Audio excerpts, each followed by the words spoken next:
어, 오늘 앞서서 찬양을 이렇게 같이 들으면서 찬양을 하는데요. 그런 생각이 좀 들었습니다. 참 하나님께 감사한 것들이 참 많다. 라는 생각이 들었습니다. 물론 우리가 예년과 다른 때와 같이 우리가 함께 모여서 하나님을 찬양하고 예배하고 교제하고 하지 못하는 것들이 조금 아쉽긴 하지만 그래도 하나님을 예배할 수 있는 이 시간과 이 날을 주심이 감사하고 또 함께 예배할 수 있는 예배하고 있는 또 사랑하는 내 옆에 가족들이 있고 내가 그들을 만질 수 있고 볼 수 있고 또 건강을 하나님이 지켜주신 것들이 너무 감사하고 힘들고 어려운 상황 속에서도 입혀주시고 먹여주시고 또 함께 가족들과 함께 할 수 있는 보금자리도 허락해 주시고 또 우리를 위로하듯 맑은 날씨를 주셔서 또 그 맑은 자연과 날씨 속에서 위로를 얻고 하나님이 우리가 느끼지 못하는 그 순간 속에서도 하나님은 계속해서 우리에게 은혜를 베풀고 계시다 라는 생각이 들면서 감사하다라는 생각이 들었습니다. 우리가 감사를 잃지 않고 살아갈 수 있었으면 좋겠습니다. 그럴 수 있는 우리 평안교회 모든 성도님들 되기를 진심으로 소망합니다. 우리는 때로는 경제적 관념을 가지고 하나님을 바라보기도 합니다. 하나님을 믿으면 나에게 무엇이 득이 되는가를 생각하기도 한다는 것이죠. 여러분, 우리는 왜 기도하면서 지치고 실망할까요? 우리는 왜 하나님 앞에 헌신된 삶을, 온전히 헌신된 삶을 살지 못하는 것일까요? 혹시 신앙에 있어서 득을 따지고 실을 따지는 그렇기 때문에 그런 것은 아닐까요? 만약 우리가 오늘 주일 예배를 빠지지 않고 드리면 하나님께서 복을 주시겠다 약속하시고 실제로 그러한 복을 삶 가운데 주어진다면 어떨까요? 기도하면 내가 바로바로 내가 원하는 대로 그렇게 이루어진다면 기도할까요? 기도하지 않을까요? 아마도 꼬박꼬박 예배를 빠지지 않고 드리지 않을까요? 또 무슨 문제가 설사 그것이 작은 문제라 할지라도 문제가 생길 때마다 하나님 앞에 기도하지 않을까요?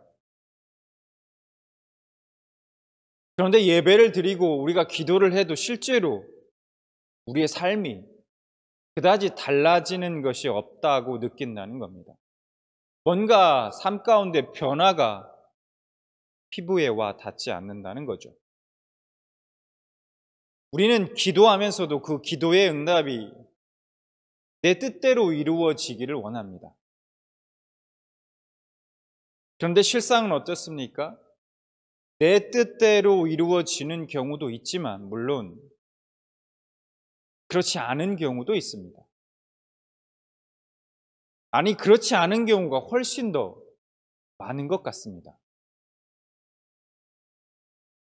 여러분은 기도의 응답이 내가 원하던 그런 응답, 내가 바라던 그런 응답이 아니면 어떻게 하시겠습니까?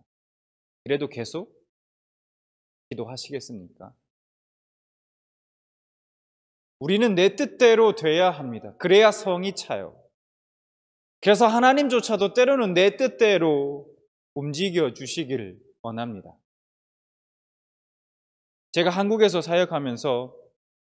사역할 때 개인적으로 정말 조금 이해하기 힘든 한 가지가 있었습니다.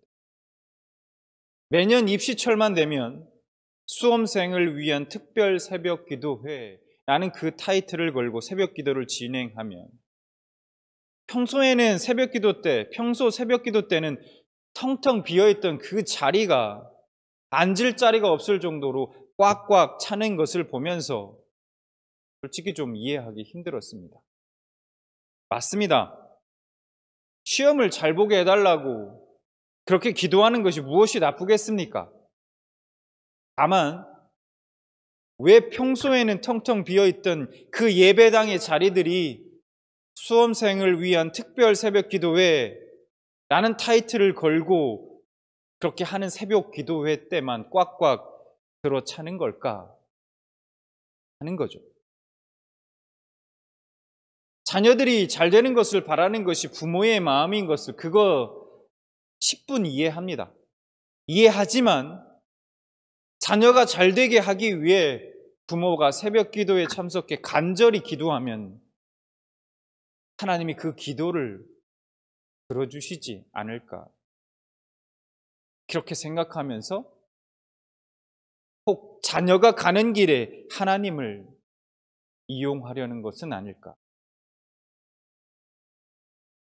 그리고 그런 모습을 볼 때면 제 스스로가 문득 이런 생각이 듭니다. 만약에 그렇게 간절히 기도했는데 자녀가 시험을 잘 못 보면 어떡하지? 그러면 혹시 하나님을 원망하진 않을까? 하나님을 떠나진 않을까? 그 교회를 떠나면 어떡할까? 어쨌든 씁쓸한 생각을 지울 수가 없었습니다. 분명한 것은 예수님을 믿지 않는 세상 사람들만이 아니라 교회 안에도 이런 조건적이라는 법칙이 작용하고 있다는 겁니다. 하나님과 딜을 하려는 조건적 신앙이 교회 안에도 존재하고 있다는 것이죠. 자, 오늘도 지난주에 이어서 이 조건적 신앙에 대해서 우리가 좀 더 깊이 생각해 보고자 합니다. 지난주 말씀에서 우리는 사탄이 생각하는 신앙의 세계에 대해서 알 수 있었습니다. 사탄은 욥이 아무 까닭 없이, 아무 이유 없이 하나님을 경외할 리 없다라고 생각했습니다. 그래서 욥기 1장 9절부터 11절 말씀을 보면 우리는 사탄의 그 생각을 알 수 있습니다. 1장 9절부터 11절 말씀을 다시 보면 사탄이 여호와께 대답하여 이르되 욥이 어찌 까닭 없이 하나님을 경외하리이까? 주께서 그와 그 집과 그의 모든 소유물을 울타리로 두르심 때문이 아니니이까? 주께서 그의 손으로 하는 바를 복되게 하사 그의 소유물이 땅에 넘치게 하셨음이니이다. 이제 주의 손을 펴서 그의 모든 소유물을 치소서. 그리하면 틀림없이 주를 향하여 욕하지 않겠나이까? 여러분, 사탄이 주장하는 바가 무엇입니까? 하나님이 욥이 하는 일들을 다 잘되게 하셨으니까 그렇게 그의 소유가 그의 재물이 땅에 넘치도록 하셨기 때문에 그래서 그가 하나님을 경외한다는 것입니다. 그렇기 때문에 그가 가진 것들을 다 없애면, 그가 가진 것들을 다 잃어버리면, 그가 가진 것을 그렇게 치면 틀림없이 하나님을 향해서 욕하게 된다는 것이죠. 사탄은 욥이 하나님을 경외하는 것을 조건적인 것으로 봅니다. 이것이 하나님을 경외하는 신앙에 대한 사탄의 생각인 것이죠. 변하지 않는 생각인 거예요. 그런데 지난 시간에 욥기 1장에 그 사탄의 시험으로 인해서 욥의 믿음이 조건적인 것이 아니다. 어떤 대가나 보상이나 그런 것들을 바라지 않는 진실된 것이었음이 확인되었습니다. 욥은 자신이 가진 모든 재산을 한순간에 잃어버렸습니다. 그리고 가장 소중한, 자신의 생명보다도 소중한 그 자녀들을, 그 10명이나 되는 자녀들을 먼저 떠나보내는 아픔을 당합니다. 욥은 이유를 알 수 없는 이러한 갑작스러운 재난을 만났지만 참으로 힘들고 아픈 고통의 그러한 사건들을 경험했지만 하나님께 범죄하지 않고 자신의 믿음을 지켰습니다. 더 나아가 욥은 오히려 그 고난과 고통의 순간 하나님을 예배하고 하나님을 찬양하는 자리로 나아갑니다. 1장 20절부터 22절 말씀을 보니까 욥이 이렇게 하나님 앞에 했습니다. 욥이 일어나 겉옷을 찢고 머리털을 밀고 땅에 엎드려 예배하며 여호와의 이름이 찬송을 받으실지니다 하고 이 모든 일에 욥이 범죄하지 아니하고 하나님을 향하여 원망하지 아니하니라. 그렇게 사탄의 1차 도발은 수포로 돌아가게 됩니다. 하지만 사탄은 여전히 욥의 믿음에 대해서 수긍하고 받아들이지 않고 2차 도발을 하게 되는데 그것이 이제 오늘 본문의 내용입니다. 자, 상황은 다시 사탄이 하나님을 만나는 장면으로 돌아갑니다. 그리고 하나님이 먼저 사탄에게 3절에 이렇게 말씀하십니다. 여호와께서 사탄에게 이르시되 내가 내 종 욥을 주의하여 보았느냐? 그가 그와 같이 온전하고 정직하여 하나님을 경외하며 악에서 떠난 자가 세상에 없느니라. 내가 나를 충동하여 까닭없이 그를 치게 하였어도 그가 여전히 자기의 온전함을 굳게 지켰느니라. 여러분, 이 하나님의 말씀이 무슨 말씀입니까? 이런 겁니다. 사탄, 봤지? 네가 욥의 재산과 자녀를 다 쳤어도 욥은 나를 원망하지 않았어. 그 믿음을 끝까지 지켰잖아. 너 똑똑히 봤지? 뭐 이런 얘기입니다. 욥이 하나님을 경외하는 이유가 조건적이 아니라는 것이 확인됐다는 거예요. 그런데도 사탄은 무조건적인 욥의 믿음에 대해 수긍하지 않고 재차 도발합니다. 조건이 없는 믿음? 그런 것은 가능하지 않다는 것이 결코 변하지 않는 사탄의 생각인 것입니다. 사탄은 순순히 자신의 잘못된 그 이해를 인정하고 받아들이지 않습니다. 끝까지 믿음은 조건적이라는 자기 뜻을 굽히지 않는 것입니다. 사탄은 다시 욥에게서 빼앗을 것을 찾습니다. 그리고 사탄이 찾은 것은 바로 욥 자신이었습니다. 그래서 오늘 본문 4절과 5절을 보면 이렇게 말씀합니다. 사탄이 여호와께 대답하여 이르되 가죽으로 가죽을 바꾸오니 사람이 그의 모든 소유물로 자기의 생명을 바꾸올지라. 이제 주의 손을 펴서 그의 뼈와 살을 치소서. 그리하시면 틀림없이 주를 향하여 욕하지 않겠나이까. 이 4절 말씀에 가죽으로 가죽을 바꾼다라는 말의 뜻은 그 가치가 비슷한 것을 가지고 서로 교환하고 바꾸어야 한다라는 것입니다. 욥이 소유한 재산과 자녀가 아무리 욥에게 있어서 소중한다 할지라도 욥 자신보다는 소중하지 않다라는 것입니다. 그러니까 지금 사탄의 이야기는 사람에게 가장 중요한 것은 자신이기 때문에 소유와 자녀를 다 잃는다고 해도 자기 자신을 잃는 것은 아니기 때문에 여전히 하나님을 경외할 수도 있다라는 것입니다. 근데 여러분, 우리가 솔직히 가만히 생각해 보면 사탄의 말이 맞는 것 같습니다. 세상 사람들은 여러분 보면 얼마나 자신을 사랑하고 소중하게 생각합니까? 세상은 계속해서 우리에게 얘기합니다. 네 자신을 소중하다. 가장 소중하다. 들어보면 맞는 것 같은데, 너무 맞는 말인 것 같은데 그 속에는 함정이 도사리고 있다라는 것이죠. 믿는 사람들조차도 자신을 위해 하나님을 이용하려는 그 유혹에 수시로 빠지고 또 넘어지고 있는 것이 현실입니다. 그러니 사탄의 입장에서는요, 자신만만합니다.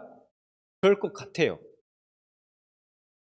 자, 어쨌든 이런 이유로 사탄은 욥의 뼈와 살을 치면 이번에는 틀림없이 하나님을 향하여 욕할 것이라고 자신 있게 이야기합니다. 사람이 자식과 함께 모든 소유를 잃고 심지어 견딜 수 없는 고통을 동반한 그러한 질병까지 얻게 된다면 이보다 더 절망적인 상황이 있을까요? 만약 그런 상황에서 하나님을 향한 마음이 여전히 흔들리지 않는다면 이건 진짜 참으로 놀라운 일이 아닐 수 없습니다. 사탄은 그럴 사람이 없다고 자신하고 있는 것입니다. 여러분, 그런데 이것이 사탄이 말하고 있는 논리이지만 우리는 사실 이 말에 공감이 가는 것이 사실입니다. 우리가 만약 욥처럼 자신의 재산을 다 잃고 아니 어쩜 여기까지는 그래도 괜찮을지 모르겠습니다. 그런데 자녀를 다 잃고 그리고 자신의 생명까지도 위태로워진다면 과연 그런 상황 가운데서도 믿음을 지킬 수 있을까요? 여러분은 어떠실 것 같습니까? 욥과 같이 믿음을 끝까지 지킬 수 있으시겠습니까? 사탄의 도발에 대해서 하나님은 욥의 생명은 해하지 말라는 말씀과 함께 욥을 사탄의 손에 맡깁니다. 2장 6절 여호와께서 사탄에게 이르시되 내가 그를 내 손에 맡기노라. 다만 그의 생명은 해하지 말지니라. 결과는 어떻게 되었습니까? 우리가 상상하듯 욥은 끝까지 하나님에 대한 믿음을 지킵니다. 사탄은 욥의 신앙을 조건적인 것으로 봤습니다. 그런데 여러분, 이것이 무엇을 의미할까요? 이것이 무엇을 의미하냐면 사탄은 욥이 스스로의 결단과 의지로 하나님을 믿고 있다라고 그렇게 생각했다라는 것입니다. 사탄은 욥의 스스로의 결단과 결심, 의지로 하나님을 믿고 있는 것이다 라고 여겼다라는 거예요. 그렇기 때문에 믿음을 가능하게 하는 그 욥의 믿음을 가능하게 하는 그 고리들을 다 끊어버리면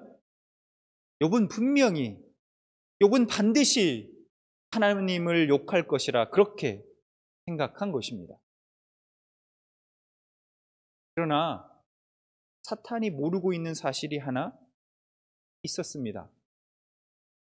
지난주에 제가 말씀드렸듯이 그것은 그 믿음을 허락하시는 분, 그 주체는 인간이 아니라 하나님께 있다는 사실입니다. 욥이 하나님에 대한 믿음을 가질 수 있었던 이유는 욥의 의지와 노력 때문이 아니라 하나님의 전적인 은혜라는 것입니다. 또한 욥이 어떤 아픔과 고난 가운데서도 그 믿음을 지켜갈 수 있었던 것도 하나님의 보호하심과 돌보심의 은혜 때문이었다라는 것이죠. 그래서 지난주 본문 말씀에 1장 10절에 이렇게 말씀하고 있지 않습니까? 주께서 그와 그의 집과 그의 모든 소유물을 울타리로 두르심 때문이 아니니까. 울타리로 두르심 때문이 아니니까. 사탄의 욥의 발바닥에서 정수리까지 종기가 나게 합니다. 이로 인해서 제 가운데 앉아 질그릇 조각으로 몸이 너무 가려우니까 질그릇 조각으로 그 몸을 긁는 그런 처참한 지경에까지 떨어지게 됩니다. 우리는 욥이 겪은 그 고통을 솔직히 현실적으로 이해하기 힘듭니다. 모든 재산을 잃고 사랑하는 자녀들을 모두 잃고 이제 자신까지도 비참한 그런 처지에 놓이게 되었습니다. 그런 욥의 상황이 저와 여러분에게도 동일하게 주어진다면 여러분은 지금 어떻게 하시겠습니까? 하나님을 원망하지 않고 끝까지 믿음을 지키실 수 있으시겠습니까? 저도 생각해 봤는데요. 솔직히 자신 없습니다. 예. 그게 솔직한 우리의 대답이 아닐까. 우리 모두의 대답이 아닐까 생각합니다. 우리의 힘으로는, 우리의 의지만으로는 불가능하다라는 겁니다. 로마서 8장 5절 말씀을 보면 바울은 이렇게 5장 8절에 이렇게 말씀합니다. 육신을 따르는 자는 육신의 일을, 영을 따르는 자는 영의 일을 생각하나니. 그러니까 여기서 이 말씀에서 생각하다라는 말의 이 원문의 의미는 단순히 머리로 생각한다라는 것을 의미하는 것이 아닙니다. 전인격적으로 어떤 목표를 지향하는 것을 의미합니다. 그러니까 육신을 따르는 자와 성령을 따르는 자는 끊임없이 추구하고 목표를 두고 관심을 갖고 애정을 쏟으며 사랑하는 것이 그 지향하는 바가 근본적으로 다르다는 겁니다. 성령을 따라 사는 사람들은 우선 육신의 일이 아닌 성령의 일에 몰두한다라는 것입니다. 그래서 로마서 8장 5절 하반절에 이렇게 말씀합니다. 영을 따르는 자는 영의 일을 생각하나니. 성령의 인도하심을 따라 사는 사람들은 성령이 원하는 일에 사로잡혀 자신의 시간과 열정을 쏟아붓습니다. 그렇게 하나님을 기쁘시게 하는 삶을 살아간다는 것입니다. 성령의 도우심이 아니면 하나님을 기쁘시게 하는 삶을 살아갈 수 없다는 것입니다. 하나님을 경외하고 하나님을 섬기는 삶을 살아갈 수 없습니다. 이런 의미에서 우리가 한번 생각해 보면 오늘 욥은 성령을 따라 사는 사람이었다라는 겁니다. 성령에 붙들려 세상에서 자신에게 허락된 것들에게 마음을 빼앗기지 않고 오직 하나님이 기뻐하시는 삶에만 목표를 두고 관심을 갖고 애정을 쏟으며 살아갔던 것입니다. 다시 한번 말씀드리지만 이것이 욥의 의지와 결단만으로 가능한 것인가? 그렇지 않다라는 것입니다. 성령 하나님이 그를 붙드시고 보호하심으로 가능했다라는 겁니다. 히브리서 11장은 일명 우리가 믿음의 장이라고 부르죠. 믿음이 무엇인지에 대해서 여러 믿음의 선진들의 사례들을 들어서 우리에게 설명해 주고 있습니다. 그 11장 말씀 중에 11장 36절과 37절 말씀을 두 절 말씀만 보면 이렇게 말씀하고 있습니다. 또 어떤 이들은 조롱과 채찍질 뿐 아니라 결박과 옥에 갇히는 시련도 받았으며 돌로 치는 것과 톱으로 켜낸 것과 시험과 칼로 죽임을 당하고 양과 염소의 가죽을 입고 유리하여 군핍과 환난과 학대를 받았으니. 여러분, 믿음과 신앙을 지킨 결과가 뭐라고 말씀하고 있습니까? 믿음을 지키고 하나님께 소망을 두고 살아간 대가로 그들이 얻은 것은 무엇입니까? 그들이 얻은 것은, 그 대가로 얻은 것은 인간으로서 가장 피하고 싶은 최악의 상황, 절망적 상황들이 그들 앞에 펼쳐지는 것입니다. 우리가 생각하는 대로 그들이 끝까지 믿음을 지켜서 하나님이 잘되게 해주셨고 그들에게 복이 주어졌습니까? 여러분, 세례 요한이 자신의 신앙과 믿음을 그렇게 끝까지 지키며 그토록 열심히 그리스도의 길을 예비한 대가가 무엇이었습니까? 부귀와 명예가 그에게 주어졌습니까? 아니죠. 머리가 잘려 죽는 것이었습니다.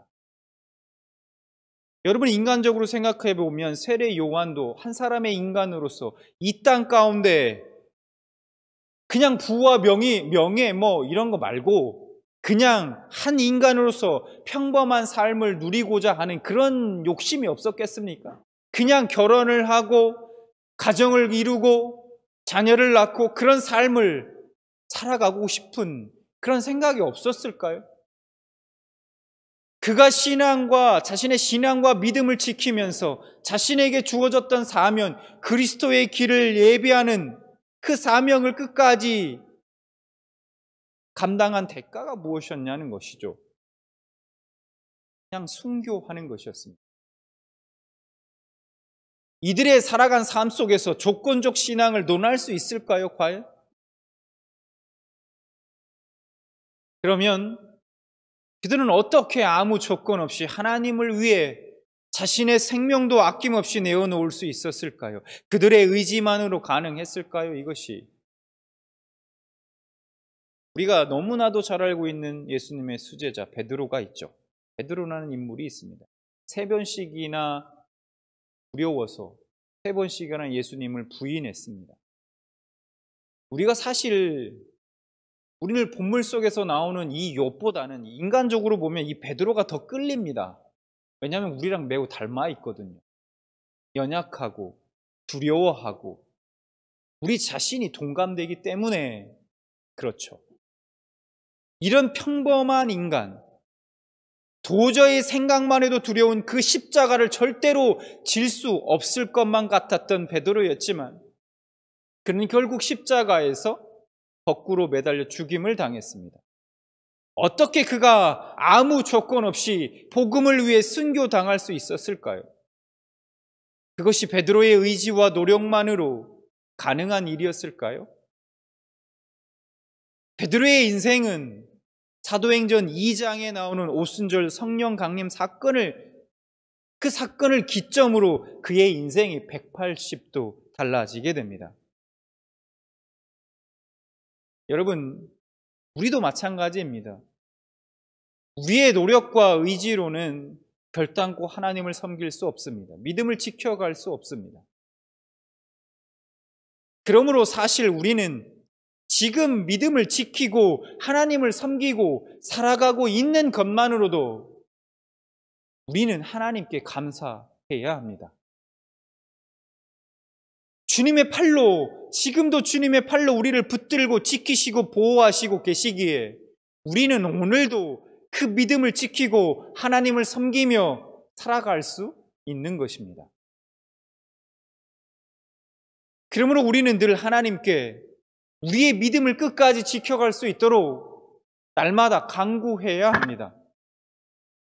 성령님의 도우심을 구해야 합니다. 그럴 때 우리는 우리의 외적인 조건이 어떻게 변하든지 간에 그것에 따라 좌지우지되는 그러한 믿음이 아니라 욥처럼, 베드로처럼, 그 수많은 믿음의 선진들처럼 우리가 상상할 수 없는 상황과 환경 가운데서도 우리의 믿음을 끝까지 지켜갈 수 있는 것입니다. 코로나 바이러스 사태보다 우리에게 그 더한 그 어떠한 상황이 우리에게 주어진다고 해도 우리는 여전히 하나님을 경외하며 자신의 믿음을 지켜갈 수 있는 것입니다. 하나님이 욥기의 말씀을 통해 지금 우리에게 묻고 계십니다. 지금 저와 여러분에게 묻고 계십니다. 너는 무엇 때문에 하나님을 섬기는 것인가? 하나님이 나에게 무엇을 해주시기 때문에 하나님을 믿고 섬기는 것인가? 1장에서 욥이 당한 첫 번째 시험에서도 동일한 질문과 도전이 우리에게 주어졌고 오늘 2장 본문에서도 욥이 당한 두 번째 시험에서도 이 질문과 도전이 지금 우리에게 주어졌습니다. 여러분들은 어떻게 대답하시겠습니까? 물론 하나님이 우리에게 필요한 것들을 공급해 주시지 않는다라는 말이 아닙니다.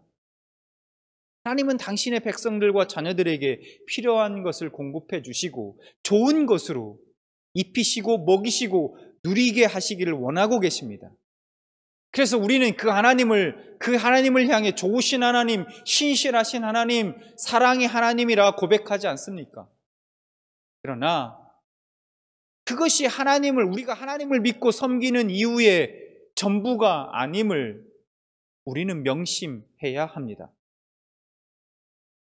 우리가 하나님을 믿고 섬기는 이유, 그분을 경외하고 그분을 찬양하는 이유, 그것은 하나님만이 우리의 경배와 찬양과 영광을 받으시기에 합당한 유일하신 하나님이시기 때문입니다.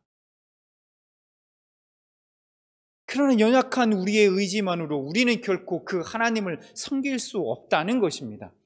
성령님의 도우심이 없이는 절대로 불가능하다라는 것입니다.